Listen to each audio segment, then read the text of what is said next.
Ok, hermanos. Excelente, hermano. Dios me los bendiga, hermanos, a todos los que están conectados a esta hora. Los temas los estamos haciendo. Hora El Salvador, en este momento son las 7:23 de la noche.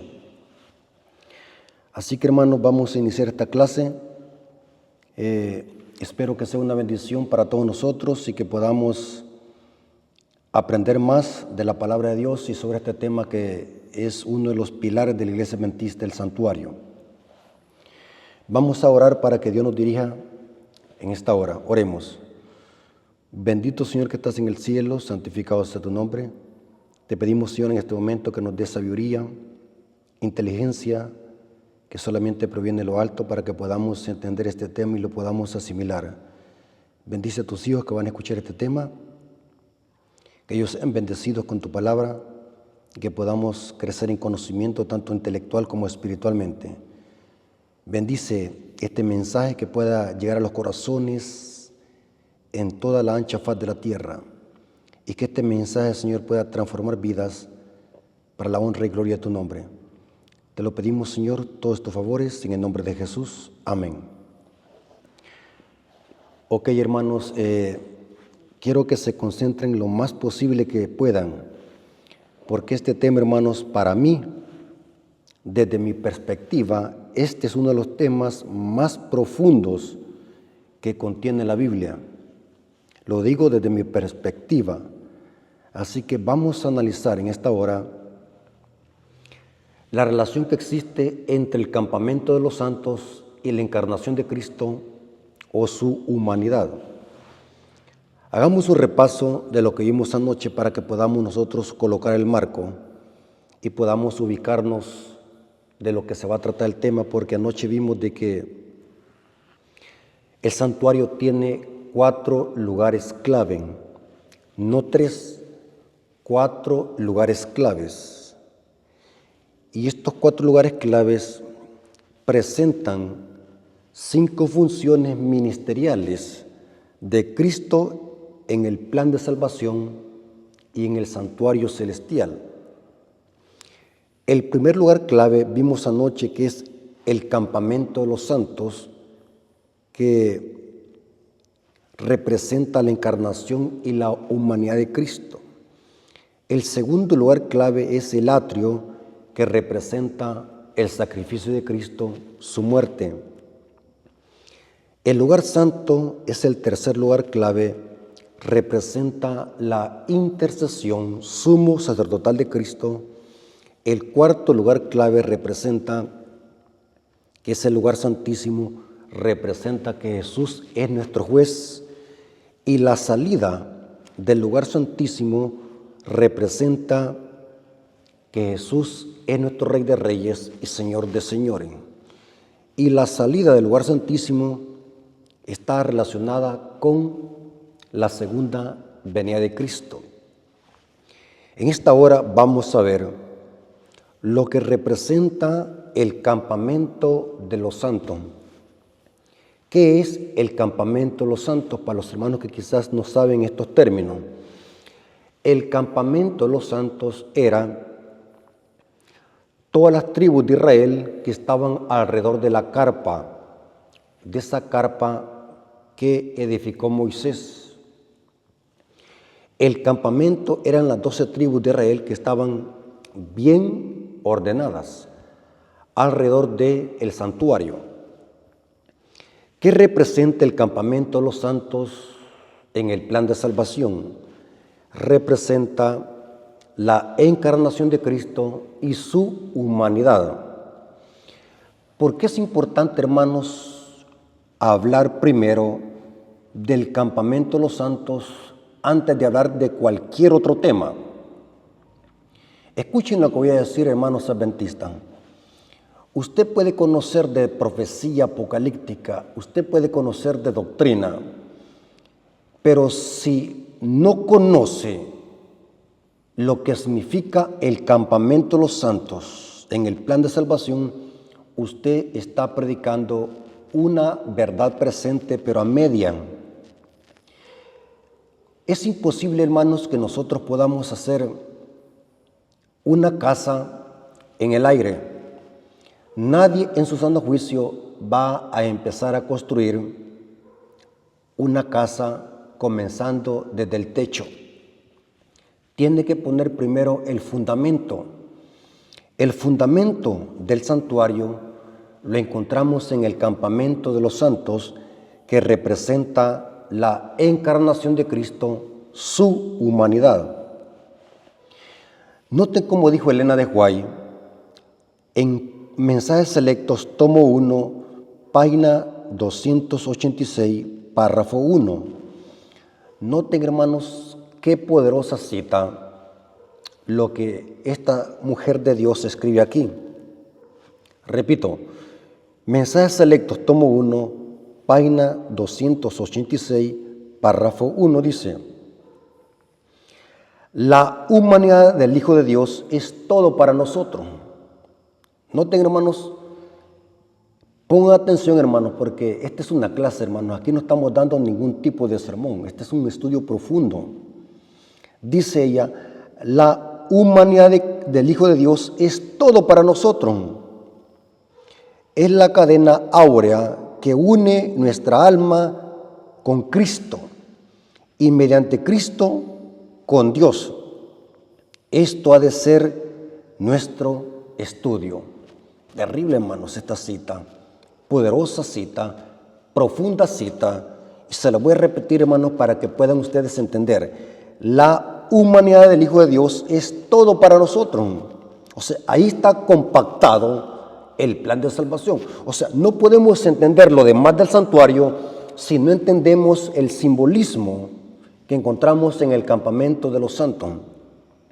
Por eso es que vimos ayer que es un gran error, tremendo error, empezar a hablar del santuario desde el atrio, porque antes del atrio vemos el campamento de los santos, que representa la humanidad de Cristo. Cristo, antes de ir a la cruz, que representa el atrio, tuvo que vivir en el campamento con los pecadores 33 años y medio. Ahora, vamos a ver algo interesante, hermanos. En Éxodo 25, versículo 8, encontramos una palabrita bien pequeña, pero con un gran significado. Hermanos, cuando leemos la Biblia hay que ser analíticos y ser detallistas. Eso tengo yo, hermanos, que me gusta ser detallista a la hora de leer un texto bíblico para poder hacer un exégesis o un estudio serio del texto. Éxodo 25, versículo 8. Espero que estén leyendo conmigo, hermanos, o si no, anoten esta información, hermanos, porque esta información es puro oro, es oro puro. Éxodo 25, 8. Y harán un santuario para mí, y habitaré en medio de ello. Note qué interesante y qué misterioso este texto. ¿Para qué nosotros construimos una casa? Dígame usted, hermano, ¿para qué construye una casa? Por lógica, para vivir en la casa. Porque nadie en su sano juicio va a construir una casa para vivir en el patio, para vivir afuera de la casa o dormir afuera de la casa. Es ilógico. Sigamos leyendo Éxodo 25:8. Y harán un santuario para mí, y habitaré en medio de ello. Noten que el objetivo de hacer el santuario no era para que Dios habitara en el santuario, sino para habitar en medio de ellos. ¿Quiénes son en medio de ellos? Es el campamento de los santos, el pueblo de Israel que estaba alrededor de la carpa. El objetivo de hacer esa carpa, de hacer ese santuario, no era para que Dios habitara allí, sino para habitar en medio del pueblo de Dios. El apóstol Pablo en Hechos 17 dice que Dios no habita en templos hechos por mano de hombre. El objetivo del santuario solamente iba a ser un medio para Dios alcanzar a Israel. El objetivo del santuario, del edificio propiamente dicho, era para habitar en medio del pueblo de Dios, en medio del campamento.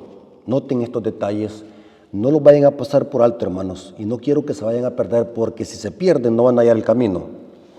Ahora, para entender a profundidad el campamento de los santos y la humanidad de Cristo, es importante, hermanos, conocer una profecía tipológica y de doble referencia que encontramos en un sueño que soñó Jacob.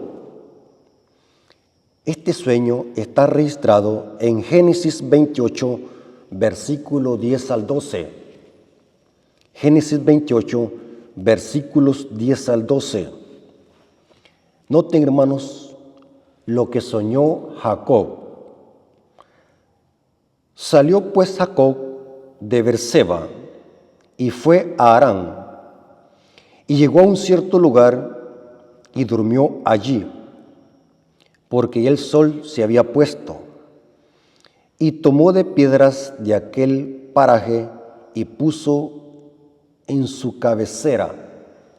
Hermanos, para que alguien ponga de almohada piedra, esto significa que tenía un sueño.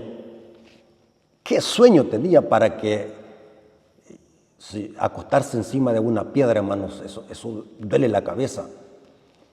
Aquí Jacob tenía un profundo sueño que puso de almohada o cabecera piedra, y se acostó en aquel lugar y soñó.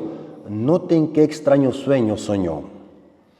Y soñó, y aquí una escalera que estaba apoyada en la tierra y su extremo tocaba el cielo. Y aquí ángeles de Dios que subían y descendían sobre ella, o sea, sobre la escalera. Hermanos, qué extraño sueño soñó Jacob. Pero, hermanos, recuerdan de que ayer vimos de que Jesús dijo a los fariseos en San Juan 5:39 que las Escrituras dan testimonio de mí. O sea que esto que soñó Jacob es un sueño que habla de Cristo. ¿Están conmigo, hermanos? Si las Escrituras hablan de Cristo, significa que este sueño representa algo de Cristo. ¿Qué simboliza esta escalera en el plan de salvación? Jesús se lo explicó a Natanael en Juan 1:51. Juan 1:51. Noten cómo dice lo que Jesús le dijo a Natanael. Y le dijo: de cierto os digo, que de aquí en adelante veréis el cielo abierto y a los ángeles de Dios que suben y descienden sobre el Hijo del Hombre. La escalera que soñó Jacob representa a Cristo, el Hijo del Hombre. Pero noten, hermanos, que el sueño que soñó Jacob era una escalera que tenía dos extremos. Un extremo se posaba en la tierra y el otro en el cielo. Si la escalera simboliza a Cristo, ¿cuáles son esos dos extremos de esa escalera? Vamos a ver que el extremo de arriba de la escalera representa que Jesús es divino, es Dios con Dios. Y vamos a ver que el extremo de abajo de la escalera que se posa en la tierra, no dice casi llega a la tierra, dice que se posa en la tierra, representa que Jesús es 100% humano, bajó a la tierra y se encarnó y tomó forma de hombre, forma de siervo. Analicemos el extremo de arriba de la escalera, que representa la divinidad de Cristo. Noten cómo Juan lo explica. Juan capítulo 1, versículo 1 al 3. Juan capítulo 1, versículo 1 al 3. Noten cómo dice: En el principio el verbo. Esta palabra verbo es del griego koine, un griego koine que está escribiendo aquí Juan. Es el verbo logos, la palabra o el verbo. En el principio el verbo, y el verbo era con Dios, y el verbo era ¿quién? Dios. La Biblia de los Testigos de Jehová es una Biblia que está adulterada a propósito. Si usted tiene una Biblia de los Testigos de Jehová, hermanos, tenga cuidado con esa Biblia. Es una Biblia que está adulterada a propósito para defender una doctrina. En la Biblia de los Testigos de Jehová, este texto no dice, y el verbo era Dios, dice, le añaden un diminutivo y dice, y el verbo era un Dios. Esto es politeísmo. Cuando usted dice un Dios, significa que hay más dioses. Pero en el griego koine, ese diminutivo o ese artículo no existe en el griego, sino que dice, y el verbo era Dios. O sea, ¿de quién está hablando acá? Está hablando de Cristo. El verbo era Dios. Cristo es Dios. Cristo es con el Padre. Son de la misma sustancia y poseen los mismos atributos divinos. Este era en el principio con Dios. Todas las cosas por Él fueron hechas y sin Él nada de lo que ha sido hecho fue hecho. Cristo es divino. Cristo es Dios y este es el extremo superior de la escalera. Lo de arriba representa que Cristo es divino, su divinidad. Cristo es Dios. Pero ahora vamos a ver qué representa el extremo de abajo de la escalera. El extremo de abajo de la escalera representa la humanidad de Cristo. El mismo apóstol Juan dice lo siguiente en Juan 1:14. Juan 1:14. Hay hermanos que me dicen, hermano, usted algunas veces va muy deprisa diciendo los textos bíblicos y me pierdo. Así que si repito varias veces el texto es para que los hermanos puedan anotar la información y puedan memorizarla. En Juan 1:14, noten que después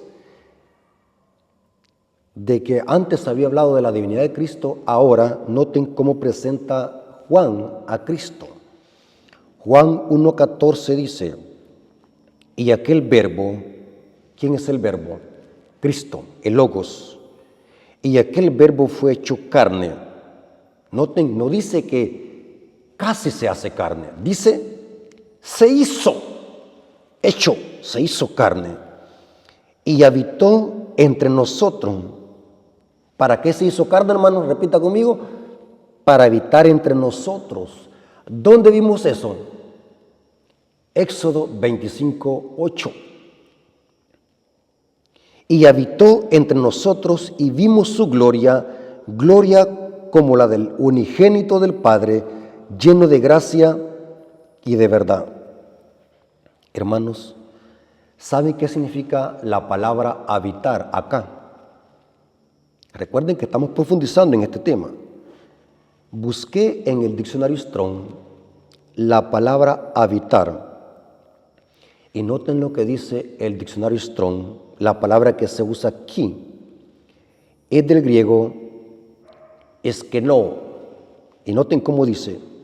Esto significa acampar, ocupar como una mansión. ¿Para qué se usan las mansiones, hermano? Para habitar. O específicamente residir, como Dios hizo en el tabernáculo de la antigüedad, símbolo de protección y comunión. O sea, hermanos, ¿cuál fue el objetivo de Cristo de humanizarse y de encarnarse? Habitar en medio de nosotros, así como Dios hizo el santuario para habitar en medio del campamento de los santos. Y noten cómo Juan, aquí hay una cursiva. La Reina Valera 60 hace una cursiva, o sea, un paréntesis, y dice así: y vimos su gloria, gloria como la del unigénito del Padre, lleno de gracia y de verdad. O sea, que esa gloria que se manifestaba sobre el arca del pacto, sobre el propiciatorio, y en medio de los dos querubines en el lugar santísimo, esa gloria, esa Shekinah, era Cristo. Porque noten cómo Juan dice, vimos la gloria del Padre, quien es Cristo.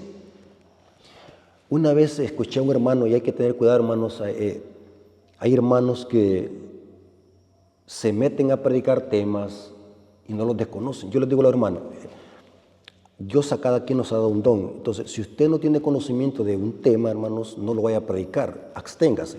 Predique lo poco que sabe, pero predíquelo bien.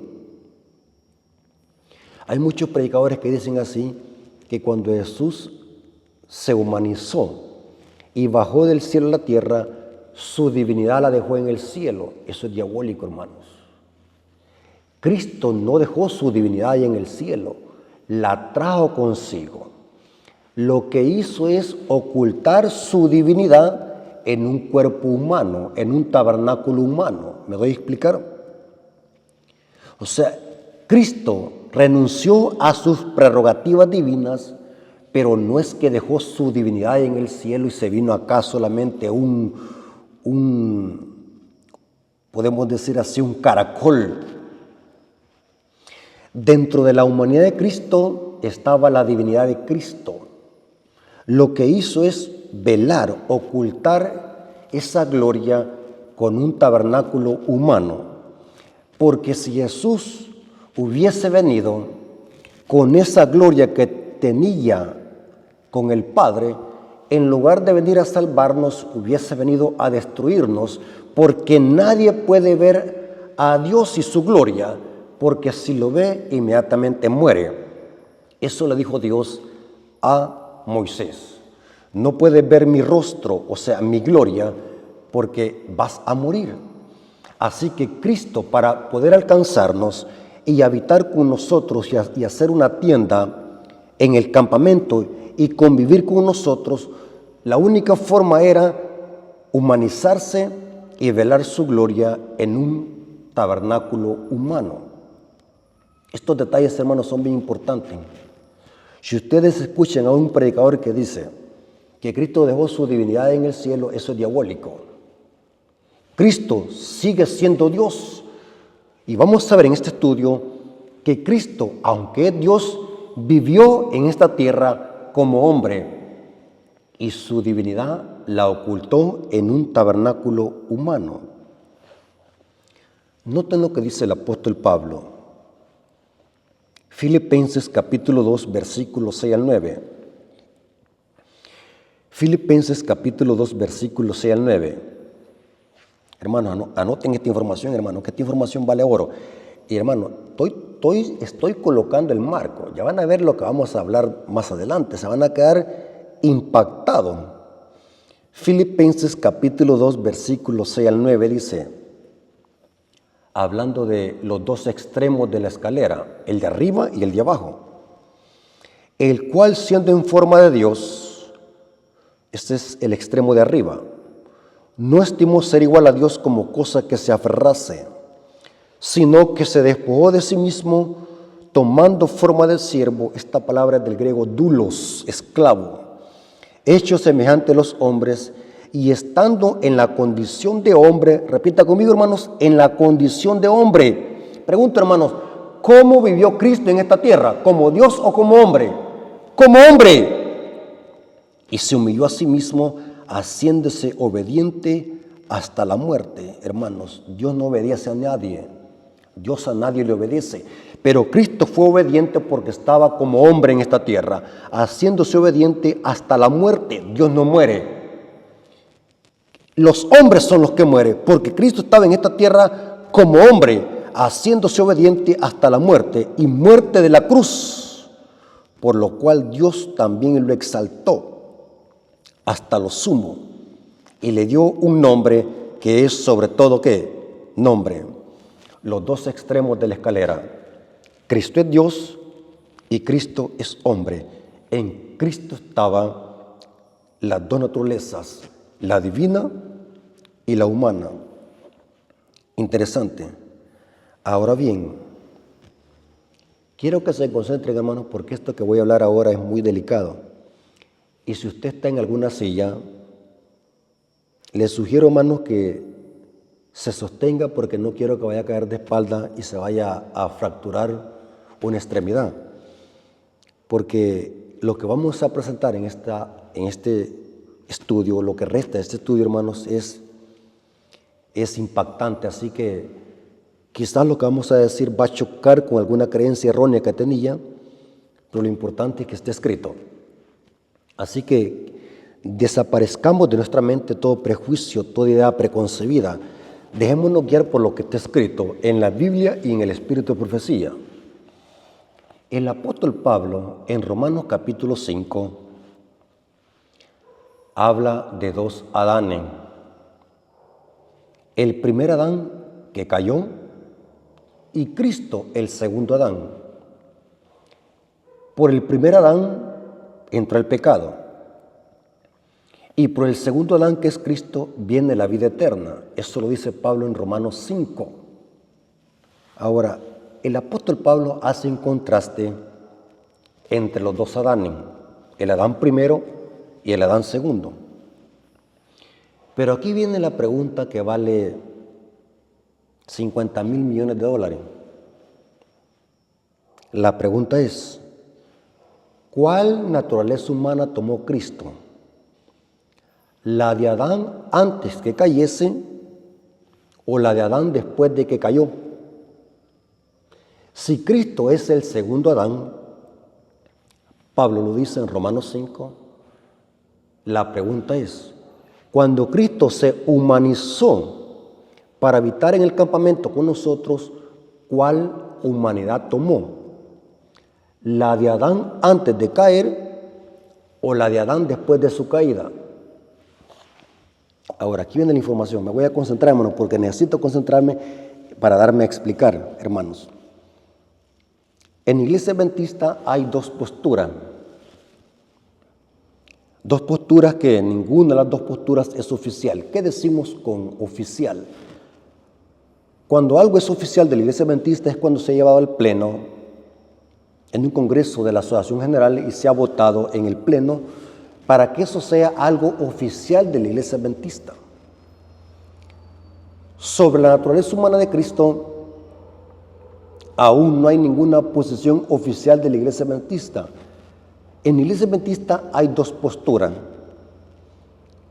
Una postura dice que Cristo tomó la naturaleza humana de Adán antes de su caída. Eso se llama naturaleza prelaxaria. Y la otra postura que sostiene que Cristo tomó la naturaleza de Adán después de su caída, eso se llama naturaleza post-laxaria. Dos posturas. ¿Qué podemos hacer en este caso?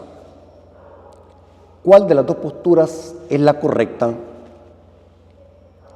Yo, como maestro de Biblia y maestro de profecía apocalíptica, yo he analizado ambas posturas y ambas posturas tienen sus argumentos bíblicos y sus argumentos del espíritu de profecía. Pero ¿saben algo interesante, hermano? Cuando hay dos posturas sobre un tema que no es oficial en la Iglesia Adventista, siempre hay una postura que tenga más argumentos y más peso. Y los que estudiamos sana doctrina, tenemos que inclinarnos por la postura que tenga más peso y más información, aunque quizás la otra tenga sus argumentos. Un ejemplo. En el Nuevo Testamento hay 58 versículos que hablan de que el sábado es el día de reposo. 58 versículos hay en el Nuevo Testamento. Y solamente hay 8 versículos que hablan del primer día de la semana en el Nuevo Testamento. ¿Por cuáles nos vamos a inclinar más? ¿Por los 8 o por los 58 que hablan del sábado? Yo, como estudioso de la sana doctrina, me voy a inclinar más por los 58 versículos que hablan que el sábado es el día de reposo. Y lo que voy a hacer es analizar aquellos 8 versículos que hablan del primer día de la semana y analizar el contexto de esos versículos para poder armonizarlos con los otros 58 versículos por los que me incliné, sin hacer que ni los 58 ni los 8 se contradigan entre sí. Ahora, la postura que tiene más peso en la iglesia adventista y por la que me inclino yo más, porque es la que tiene más peso y más información, es que Jesús, al humanizarse en esta tierra, tomó la naturaleza humana de Adán después de su caída. Y lo vamos a demostrar, Biblia y espíritu de profecía. Hermanos, aquí no venimos a contar chistes ni a hablar filosofía. Aquí no venimos a contar chistes ni a hablar filosofía. Hermano, yo tengo un dicho que si no está escrito no lo crea. Yo quiero que ese dicho lo agarren ustedes también y diga usted sí, si no está escrito no lo crea. No importa que alguien hable bien bonito, que alguien tenga labia. Y mire, hemos entrado a una gran ola de apostasía, de que hoy a los hermanos no les interesa que alguien esté predicando una herejía, una falsa doctrina. Lo que les encanta hoy a los hermanos es que un predicador predique bonito y elocuente. Eso les encanta. Hay un hermano, mire, predicando un montón de grandes herejías y un montón de blasfemias, haciendo disidencia, engañando a muchos hermanos, porque ese hermano tiene una gran labia, predica bien bonito, pero lo que enseña son grandes herejías y grandes blasfemias. Entonces, no se fíen, hermanos, en lo bonito que habla un predicador. Y yo les digo a los hermanos, no se anden fijando en si el hermano Rafael Díaz habla bien bonito, o predica bien bonito, o porque conoce mucho de la Biblia. No, hermano, no se anden dejando ir por eso. Ustedes tienen que decirme, hermano, yo les voy a aceptar eso que ustedes me digan, hermano Rafael, inclusive aquí en la Iglesia de la Esperanza yo les digo a los hermanos, mire, hermano, cuando ustedes vean de que yo me estoy saliendo del huacal, levanten la mano y díganme, hermano Rafael, mire, aquí se equivocó, mire cómo dice el texto bíblico. Yo admito que me corrían, pero me gusta que me corrían con un escrito está. Porque hay muchos hermanos también que han caído en apostasía que dicen, hermano Rafael, estás equivocado. Pero no me lo demuestran, pues. No, aquí no estamos con eso. Aquí estamos hablando con un escrito está. Hermanos, vamos a demostrar que la naturaleza humana de Cristo fue una naturaleza como la que llegó a tener Adán después de su caída. Leamos el primer texto, hermanos. Dicen de que el idioma que se va a hablar en el cielo es el español. ¿Saben por qué me gusta el español? Hermano, ojalá que la profesora esté conectada también. Estamos en ese plan quiero aprender a hablar inglés porque el segundo idioma más lindo después del español es el inglés. Así que estamos intentando hablar inglés porque queremos también predicarle a los de habla inglesa. Queremos dar sermones a los de habla inglesa. Ellos también necesitan salvarse. El español es tan hermoso, tan lindo que hasta un bebé lo entiende. Leamos con cuidado lo que dice Hebreos capítulo 2, versículo 14 al 18. Hebreos capítulo 2, versículo 14 al 18. Así que por cuanto los hijos participaron de carne y sangre, ¿quiénes son los hijos de Dios? Son los que creen en Él, son los que le aceptan, son los que obedecen su ley. Así que por cuanto los hijos participaron de carne y sangre, Él también participó de lo mismo. ¿De qué? De lo mismo. Para destruir por medio de la muerte al que tenía el imperio de la muerte. Pregunto, ¿Cristo venció al diablo como Dios o como hombre? Según este texto, como hombre, para eso se humanizó, porque lo contrario, para vencer al diablo, hermano, desde el cielo lo hubiera vencido. Y fue vencido también cuando Miguel luchó con el dragón. ¿Qué necesidad hubiese tenido Cristo de humanizarse? Pero Cristo, al humanizarse, demostró que en este mundo, aún con una naturaleza humana caída, podemos nosotros serle fiel a Dios y poder vencer al diablo si nos tomamos de la mano de Cristo. Dice Él también participó de lo mismo, para destruir por medio de la muerte al que tiene el imperio de la muerte, esto es al diablo, y librar a todos los que por el temor de la muerte estaban durante toda la vida sujetos a servidumbre.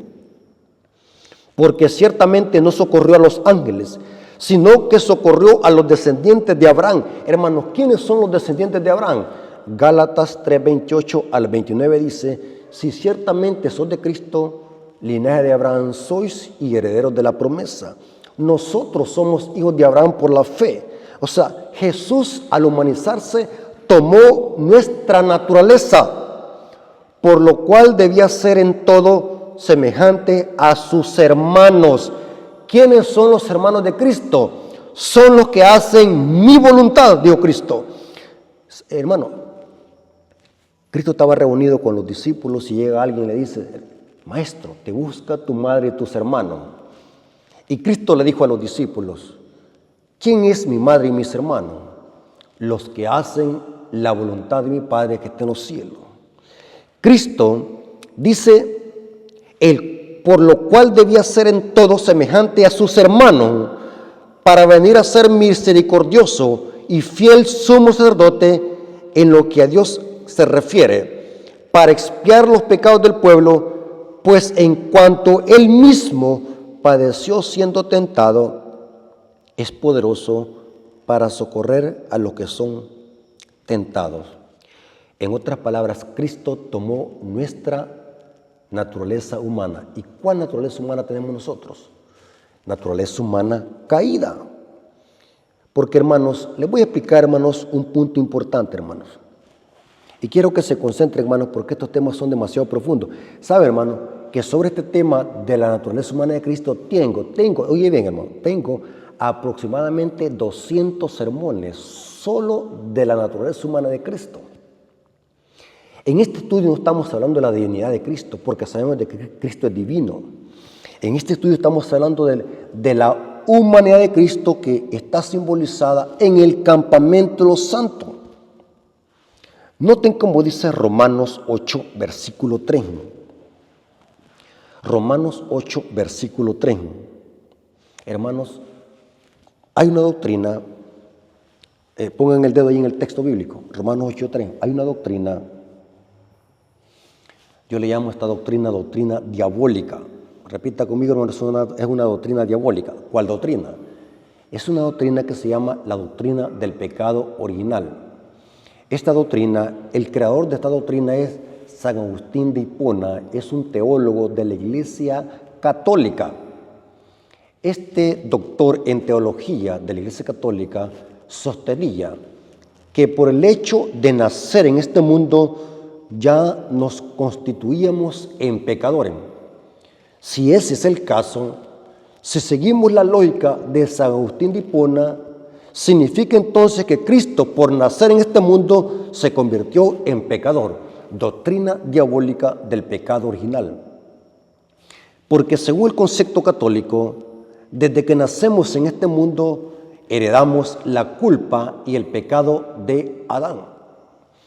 Por eso es que la Iglesia Católica bautiza a bebés para quitarles esa mácula. Pero según la Biblia, nadie se hace pecador por nacer en este mundo. Nacer no es pecado. ¿Qué Dios es ese que va a mandar al infierno a todos los niños solamente porque nacieron en este mundo? Los niños no son culpables de nacer en este mundo. Yo no soy culpable de nacer en este mundo, porque nacer en este mundo no es pecado. ¿Qué es el pecado? Transgresión de la ley. El pecado es una decisión, es una elección que se crea en la mente. Cristo, aunque tomó nuestra naturaleza humana, vamos a ver por qué razón Él nunca pecó. Noten lo que dice Romanos 8, versículo 3.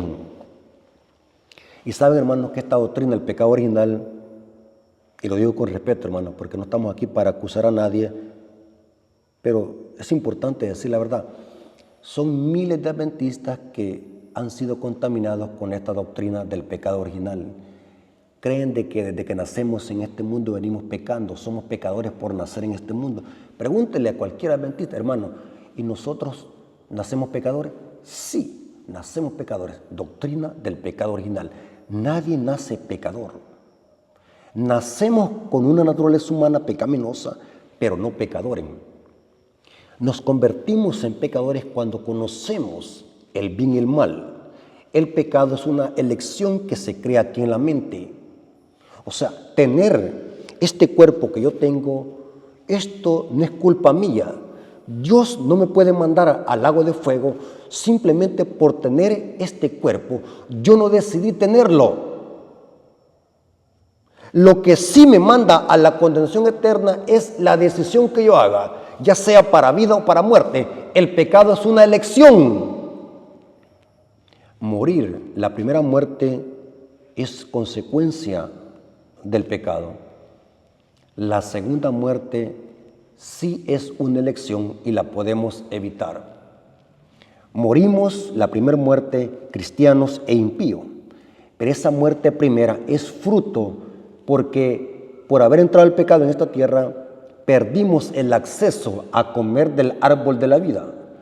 Lo que sí podemos evitar y escaparnos es de la segunda muerte, que es una elección. Romanos 8, versículo 3. Porque lo que era imposible para la ley, por cuanto era débil por la carne, Dios envió a su Hijo a semejanza de carne de pecado. ¿Cómo, hermanos? Qué terrible, hermanos. Dios envió a su Hijo, otros lo leen así, con carne santa. San Agustín de Hipona creía que Cristo era diferente a nosotros. Cristo nació con una naturaleza diferente a la de nosotros. Pero Pablo dice, enviando a su Hijo a semejanza de carne de pecado, y a causa del pecado condenó el pecado en la carne. O sea, la naturaleza humana de Cristo era una humanidad como la nuestra. Noten lo que dice el comentario bíblico adventista comentando sobre Romanos 8:3. El Hijo de Dios vino a esta tierra con su divinidad, velada en la humanidad para poder alcanzar a la raza caída y tener comunión con nosotros en nuestra condición de debilidad y pecaminosidad. Terrible, hermanos. Yo les hago una pregunta, hermanos. Lo que el hermano Rafael Díaz en este momento está predicando, en este momento, ¿es algo que la iglesia adventista cree o es invento del hermano Rafael Díaz? Les estoy citando la Biblia, el comentario bíblico adventista, y ya viendo lo interesante, les voy a citar el espíritu de profecía. Claro, si estoy predicando para adventistas, a menos que sean católicos los que están escuchando este mensaje. Pero yo sé que la mayoría de hermanos son adventistas del séptimo día. Ok. Dice así, el Hijo de Dios vino a esta tierra con su divinidad, velada en la humanidad para poder alcanzar a la raza caída y tener comunión con nosotros en nuestra condición de debilidad y pecaminosidad, hablando de su humanidad. Si hubiese venido revestido con su gloria celestial, no podríamos haber soportado la gloria de su presencia. Y cita ella Patriarcas y Profetas, página 341. Por lo tanto, Jesús, en su gran amor y su propósito divino de salvar a los hombres, no retuvo ávidamente el ser igual a Dios, sino que se despojó de sí mismo, se vació de sí mismo, tomando condición de siervo, haciéndose semejante a los hombres. Ahora, noten lo que dice el deseo de toda la gente, hermano. Aquí ve el espíritu de profecía. Deseo a toda la gente, página 32, párrafo 3. Hermanos, este es oro puro, hermanos. Me da una gran lástima por los hermanos que esta clase de temas no le escuchan. Prefieren mejor andar escuchando esas grandes blasfemias y herejías, hermanos, de otros predicadores que están engañando a muchos adventistas y llevándolos a la apostasía. Hermanos, estos temas son oro puro. Noten lo que dice el deseo de toda la gente, página 32, párrafo 3. Y no lo digo por mí. Estoy hablando del mensaje. Deseo a toda la gente, página 32, párrafo 3 dice: pero Jesús aceptó la humanidad cuando la especie se hallaba debilitada por 4000 años de pecado. Qué terrible, hermanos. como cualquier hijo de Adán, aceptó los efectos de la gran ley de herencia, y la historia de sus antepasados terrenales demuestran cuáles eran aquellos efectos. Mas Él vino con una herencia tal para compartir nuestras penas y tentaciones y darnos el ejemplo de una vida sin pecado. Hermanos, qué poderosa esta cita. Cristo vivió con nosotros en el campamento que representa la tierra, tomó nuestra naturaleza caída y demostró al universo y a los demonios que aún viviendo en un mundo caído, lleno de rebelión y apostasía, aún teniendo un cuerpo debilitado por el pecado, podemos obedecer a Dios, y Cristo lo demostró. Noten esta otra cita. Deseado a toda la gente, página 92, párrafo 1. Hermanos, cuando terminemos este estudio, quiero que se comuniquen conmigo, hermano. Tengo un folleto de más de 300 citas de Elena de White, donde ella dice que Cristo tomó una naturaleza humana caída. Deseado a toda la gente, página 92, párrafo 1, dice: pero nuestro Salvador tomó la humanidad con todo su pasivo. O sea, Cristo no era corrupto hablando moralmente. Aunque Él tenía una naturaleza humana como la de nosotros, Cristo era santo. Y dice, se vistió de la naturaleza humana con la posibilidad de ceder a la tentación. No tenemos que soportar nada que Él no haya soportado. Ahora, aquí le traigo una lista de cosas. Concéntrense, hermanos, concéntrense, porque esto, hermano, necesito que se concentren, hermano. Hermano, Cristo en esta tierra vivió como hombre. Y saben, hermanos, tengo otro estudio donde demuestro de que Cristo, al encarnarse, su humanidad la tendrá para la eternidad, dice el Espíritu de Profecía. Imagínense, hermano, por amor a nosotros, qué amor tan grande. El Hijo de Dios, el Dios eterno, creador de los cielos y la tierra, decidió ser humano por amor a nosotros por la eternidad. Va a ser humano. Por eso es que se llama en la Biblia nuestro hermano. Cristo en esta tierra vivió como hombre, pensaba como hombre, dormía. Dios no duerme, dormía. Quienes duermen somos nosotros los hombres. Le daba hambre, comía, oraba. ¿Quiénes necesitan orar? Somos nosotros los hijos de Dios. Dios no necesita orarle a nadie, pero Cristo oraba. ¿Por qué? Porque era hombre, vivió como hombre, pedía información. Dios no pide información. Lloraba, preguntaba, sentía dolor físico. Tenía que estudiar la Biblia como nosotros. Y nunca usó su poder para defenderse. ¿Saben, hermanos? Esto yo así lo creía antes, recién entraba a la iglesia, de que Cristo cuando nació en esta tierra ya traía la Biblia en la mente. Así creía yo, hace mucho tiempo. Pero cuando me puse a investigar este tema, llegué a la conclusión de que nadie trae la Biblia en la mente. ¿Saben por qué Jesús tenía la Biblia en la mente? No es porque la traía. Ningún bebé trae la Biblia en la mente.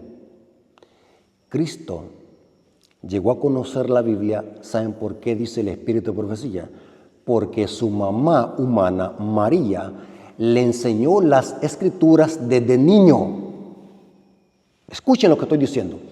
O sea, cuando Cristo decía, escrito está, no era porque Él había nacido con la Biblia en la mente, sino porque Él la había aprendido de su madre. Jesús nunca usó su poder. Entonces la pregunta es, Y los milagros que Jesús hacía, ¿cómo los hacía? Si vivió como hombre en esta tierra, ¿cómo es que Cristo resucitaba muertos?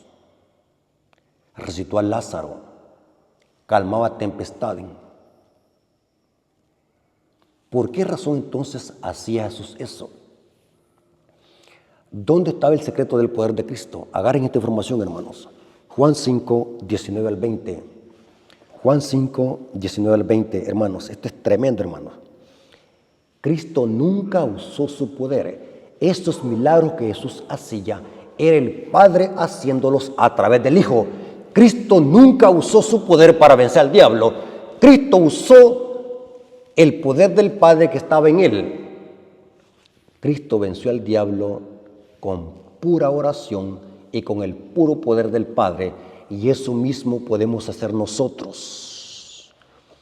Cristo, hermanos, todos los milagros que hacía no era porque Él era Dios, aunque es Dios, pero vivió en esta tierra como hombre, y los milagros que Jesús hacía era porque el Padre estaba en Él. O sea, era el Padre que los hacía a través del Hijo. ¿Dónde dice eso? Juan 5, 19 al 20. Juan 5, 19 al 20. Ya vamos a terminar, hermanos.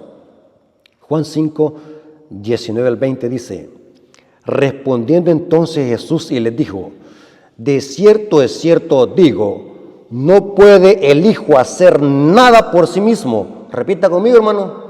El Hijo no puede hacer nada por sí mismo. Inclusive Jesús dijo: el día y la hora nadie sabe, ni el Hijo, solo mi Padre. Porque Jesús estaba hablando en calidad de hombre. Porque no puede el Hijo hacer nada por sí mismo, sino lo que ve hacer el Padre, porque todo lo que el Padre hace, también lo hace el Hijo. Igualmente, porque el Padre ama al Hijo y le muestra todas las cosas que Él hace, y mayores obras que éstas le mostrará, de modo que vosotros os maravilléis. O sea, que hoy entiendo de que todo lo que sabía Cristo y tenía en su mente la información que Jesús tenía, era porque el Padre se la proporcionaba. Inclusive Cristo, cuando dijo: yo soy el camino, la resurrección y la vida, yo pongo mi vida y la vuelvo a tomar, hablando de su resurrección. El siguiente texto dice: este mandamiento lo recibí del Padre, porque aún el Padre resucitó a Cristo. O sea, Cristo en esta tierra nunca jamás usó su poder para vencer al diablo. Y sabe, hermanos, que muchas veces el diablo, a través de los fariseos y los maestros de la ley, tentó a Cristo para que Cristo usara su poder. Hazme un milagro.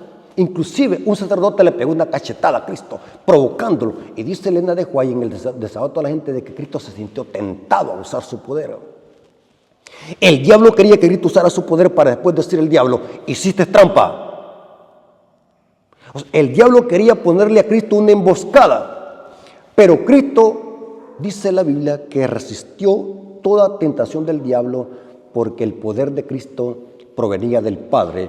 Cristo venció al diablo porque tenía una estrecha comunión con el Padre, y Cristo lo demostró que si también nosotros como seres humanos caídos nos aferramos al poder del Padre, vamos a poder vencer como Cristo. Ahora, escuchen lo que voy a decir, hermano. Solamente quiero que me dejen leer 2 citas del Espíritu de Profecía. 2 citas. Y nos vamos a dormir. Review Herald del 24 de febrero de 1874. ¡Qué amor, qué admirable condescendencia! El Rey de Gloria, dispuesto a humillarse, descendiendo hasta el nivel de la humanidad caída. ¡Qué terrible, hermano! ¿Hasta dónde llegaba la escalera? La escalera no llegó casi a la tierra, se posaba en la tierra. Dice que Cristo condescendió hasta el nivel de la humanidad caída. Colocaría sus pies en las pisadas de Adán. Tomaría la naturaleza caída del hombre y entraría en combate para contender con el poderoso enemigo. O sea que Cristo venció al diablo en su propio terreno, aún con una naturaleza humana caída como la nuestra. Noten cómo dice, venció a Satanás y al hacerlo abriría el camino para la redención de todos los que creyeren en él, salvándoles de la ignominia. Sí, así se pronuncia la palabra, sí, porque no veo ningún tilde, no veo ninguna tilde, creo que esta palabra significa vergüenza, del fracaso y de la caída de Adán. O sea, Cristo demostró que todo hijo de Adán, por débil que sea, y aunque tenga esta naturaleza humana caída, si nos aferramos al poder divino, vamos a poder vencer. Pero la doctrina del pecado original, ¿sabe qué es lo que dice? Si usted conoce a algún adventista que está predicando eso, hermanos, no le vaya a prestar el púlpito. Eso es diabólico. Hay una doctrina diabólica que dice que es imposible dejar de pecar, porque nacimos así pecadores y vamos a pecar hasta que Cristo venga, hermanos. Esa es doctrina diabólica que proviene del catolicismo romano. Húyele como la lepra. Húyele, hermanos. ¿A dónde dice la Biblia, el espíritu de profecía, que vamos a estar pecando hasta que Cristo venga, hermanos? El diablo quiere que estemos pecando hasta que Cristo venga, entonces para que los perdamos. ¿Dónde vamos a meter nuestros pecados si el santuario no va a estar oficiando? Se habrá cerrado la puerta de la gracia. Hermanos, esa es doctrina diabólica. La Biblia dice, todo lo puedo en Cristo que me fortalece.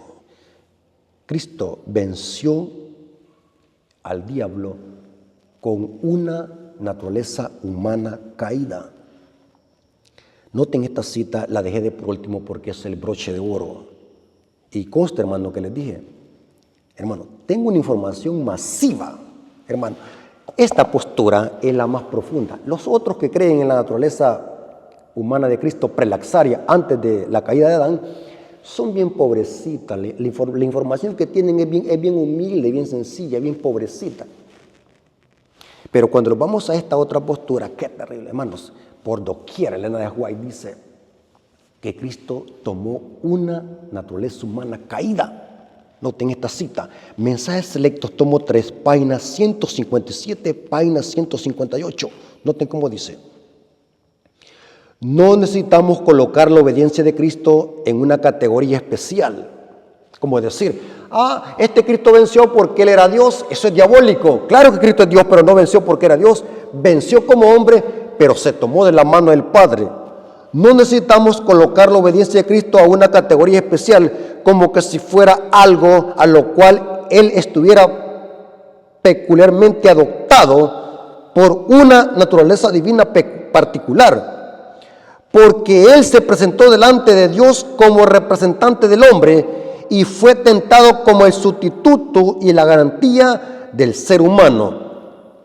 Si Cristo hubiera tenido un poder especial que el hombre no tiene el privilegio de poseer, Satanás se hubiera valido de este argumento. La obra de Cristo refutaría las afirmaciones de Satanás de que él dominaba al hombre y el Señor podía hacer esto solamente de la manera que él hizo. Como hombre, tentado como hombre. Hermano, ¿Dios puede ser tentado? ¿Cristo fue tentado como Dios? Negativo. Lean lo que dice Santiago 1, 13 al 15. Dios no puede ser tentado. Y aquí les voy a otra información, hermano. Hermano, cuando estoy predicando estos temas se me vienen un montón de información y un montón de textos bíblicos. Hermano, ¿saben, hermano? Que aun cuando Cristo murió en la cruz del Calvario, dice el espíritu de profecía, y lo demuestro con la Biblia también, hermanos. Ese es otro tema, hermanos. Pero es que les dije, una semana es muy poco. Hubiéramos hablado por lo menos unos 6 meses de este tema. Hermano, el espíritu de profecía dice que cuando Cristo murió en la cruz, dice que fue solamente su humanidad lo que murió.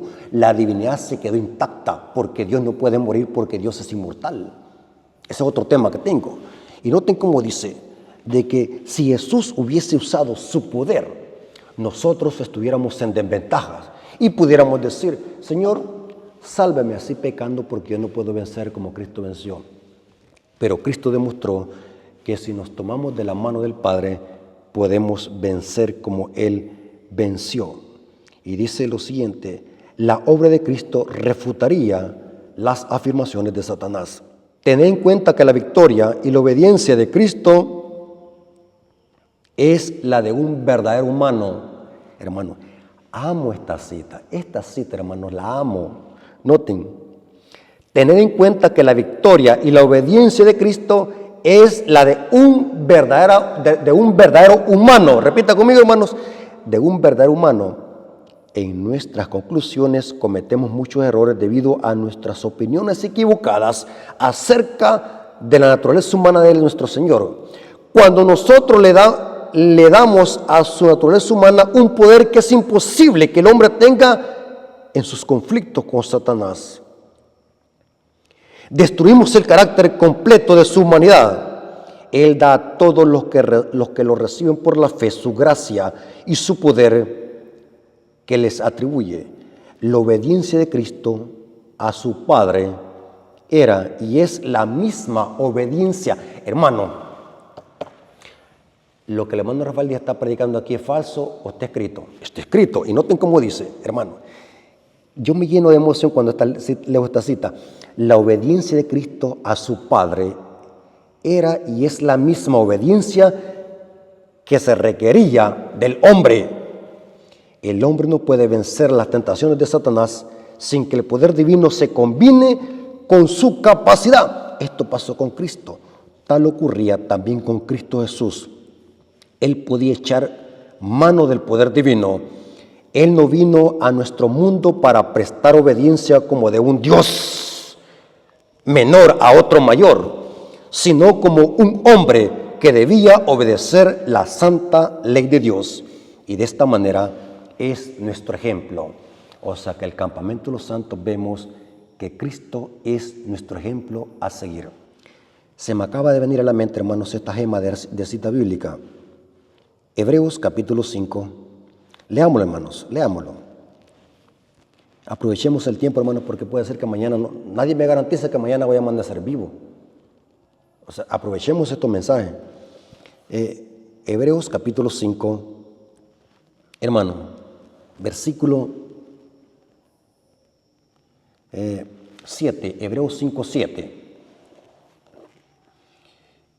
¿Lo tiene conmigo, hermanos? Hebreos 5, 7.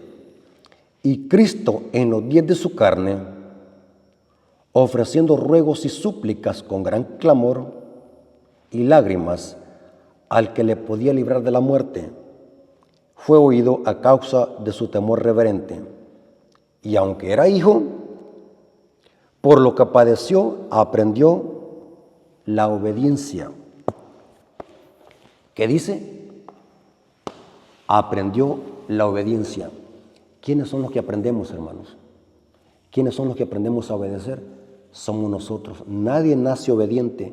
Cristo aprendió la obediencia. Cristo vivió en esta tierra como hombre y demostró que si nos tomamos del poder divino vamos a poder vencer al diablo, hermanos.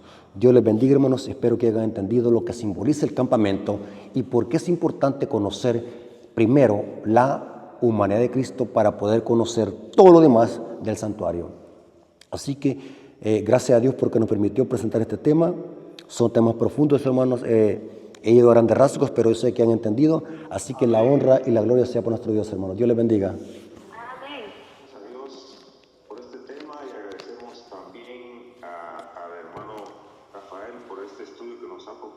Acerca del campamento de la humanidad de Cristo. Queremos invitarlos para el día de mañana, martes, que el tema será el atrio y la paga del pecado. Y vamos a invitar a nuestro hermano Rafael que tenga la gentileza de despedirnos en oración en esta noche. Para ustedes el tiempo, hermano Rafael. Ok, hermanos, vamos a orar. Oremos. Gracias, Padre Eterno, porque nos permitiste estudiar este tema que tiene que ver con verdad presente. Gracias, Padre, porque has permitido que tu siervo haya estado concentrado, sin estar nervioso como anoche. Gracias, Padre, porque has permitido que tus hijos que estuvieron conectados pudieron escuchar tu palabra.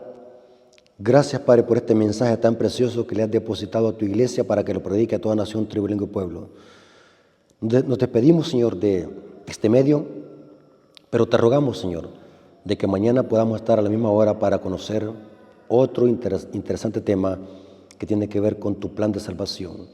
Gracias, Padre, porque tú eres un Dios de amor, un Dios de misericordia, y gracias por tus bondades y porque viniste a esta tierra a morir por nosotros y a ser nuestro ejemplo como hombre.